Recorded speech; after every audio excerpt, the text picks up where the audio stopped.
नमस्कार दोस्तों, आज इस वीडियो में हम बात करेंगे चांद पर पहले कदम रखने वाले मानव नील आर्मस्ट्रॉन्ग के बारे में। आप सभी का स्वागत है हमारे YouTube चैनल में। आप सभी ने नील आर्मस्ट्रॉन्ग का नाम जरूर सुना होगा। जी हाँ, 54 साल पहले नील आर्मस्ट्रॉन्ग ने चांद पर पहला कदम रखा था। अपने आप में ब्रह्मांड की संरचना की खोज में निकले मानव के लिए यह सफलता का एक नया आयाम था और यह पूरी उम्मीद की जा रही थी कि ब्रह्मांड की नई नई परतें खुलेंगे। आखिर फिर ऐसा क्या हुआ कि 54 साल बीत गए और आगे बढ़ना तो दूर, जहां तक वैज्ञानिक गए थे वहां तक भी जाना जरूरी नहीं समझा। ये सवाल मेरे मन में भी आया और जब मैंने इस बात पर आगे जानना चाहा तो एक बेहद खौफनाक सच्चाई का पता चला जिसको मैं आप तक साझा कर रहा हूँ। नील आर्मस्ट्रॉन्ग 20 जुलाई 1969 को चांद पर पहुंचने वाले एक अमेरिकी अंतरिक्ष यात्री थे। वह astronaut, doctor, engineer, test pilot और यूनाइटेड स्टेट्स नेवी के पूर्व सैलर थे। उन्होंने चांद पर उतरने वाले पहले व्यक्ति बनने का गौरव प्राप्त किया। नील नासा के सबसे काबिल अंतरिक्ष यात्रियों में से एक थे। 20 जुलाई को जब उनका अंतरिक्ष यान चंद्रमा की सतह की तरफ बढ़ रहा था तो इस मिशन से जुड़े हजारों लोगों की धड़कनें तेज थीं।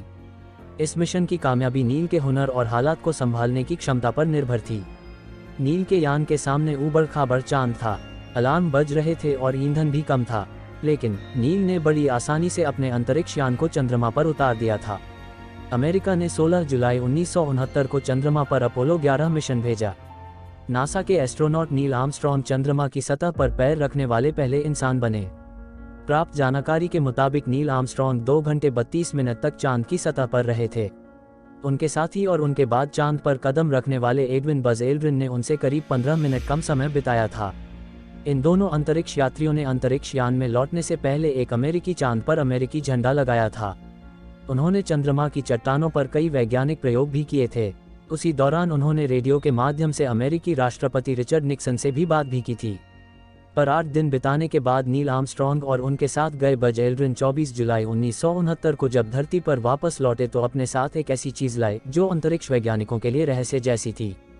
वो चीज थी मून डस्ट, यानी चंद्रमा की मिट्टी। वैज्ञानिकों ने जब मून डस्ट वाला कार्गो खोला तो उनके होश उड़ गए थे। नासा ने नील आर्मस्ट्रॉन्ग और बज एल्ड्रिन को चंद्रमा की सतह से मून डस्ट लाने के लिए खास कंटेनर दिए थे। एल्यूमिनियम से बने ये कंटेनर पूरी तरह सील थे और इनको खासतौर से चंद्रमा के लो प्रेशर को ध्यान में रखते हुए डिजाइन किया गया था। दोनों एस्ट्रोनॉट्स इसी कंटेनर में 50 पाउंड करीबन 22.5 किलो मून डस्ट लेकर चंद्रमा से रवाना हुए। धरती पर आने के बाद ह्यूस्टन के जॉनसन स्पेस सेंटर में जब कार्गो खोला गया तो सभी वैज्ञानिक खौफ से एक दूसरे को देखते रह गए।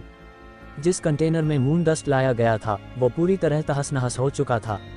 स्पेशल डिजाइन के बावजूद वो कंटेनर मून डस्ट को झेल नहीं पाया। तो आखिर ऐसा क्यों हुआ?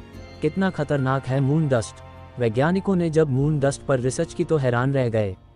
मून डस्ट यानी चंद्रमा की मिट्टी हमारी पृथ्वी की मिट्टी जैसी नहीं थी, बल्कि यह एक तरीके से शीशे के पाउडर जैसा था।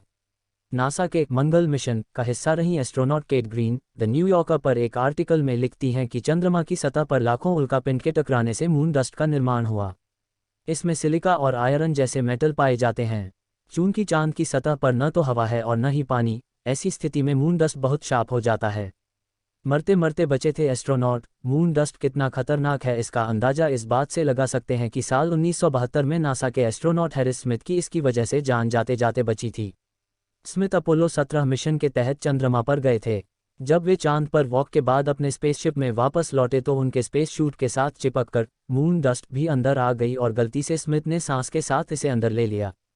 चंद मिनट बाद ही स्मिथ की आंखें खून जैसी लाल हो गईं। नाक से पानी गिरने लगा और बुरी तरह बीमार पड़ गए। किसी तरह उनकी जान बच पाए। क्यों कहते हैं गन पाउडर? सिर्फ हैरिस स्मिथ ही नहीं, बाद में और कई एस्ट्रोनॉट्स को भी मून डस्ट की वजह से परेशानी का सामना करना पड़ा। करीबन स्मिथ जैसे लक्षण दिखे। वैज्ञानिकों ने मून डस्ट के चलते होने वाली इस बीमारी को लूनार हे फीवर नाम दिया। मून डस्ट की गंध बिल्कुल गन पाउडर जैसी होती है, इसीलिए कुछ वैज्ञानिक इसे गन पाउडर भी कहते हैं। अगर आपको यह वीडियो पसंद आई हो तो इसे लाइक करें, शेयर करें और हमारे चैनल को सब्सक्राइब करें। हम आपके लिए और ऐसे रोचक वीडियो लाते रहेंगे। धन्यवाद और हमें अगली बार देखने के लिए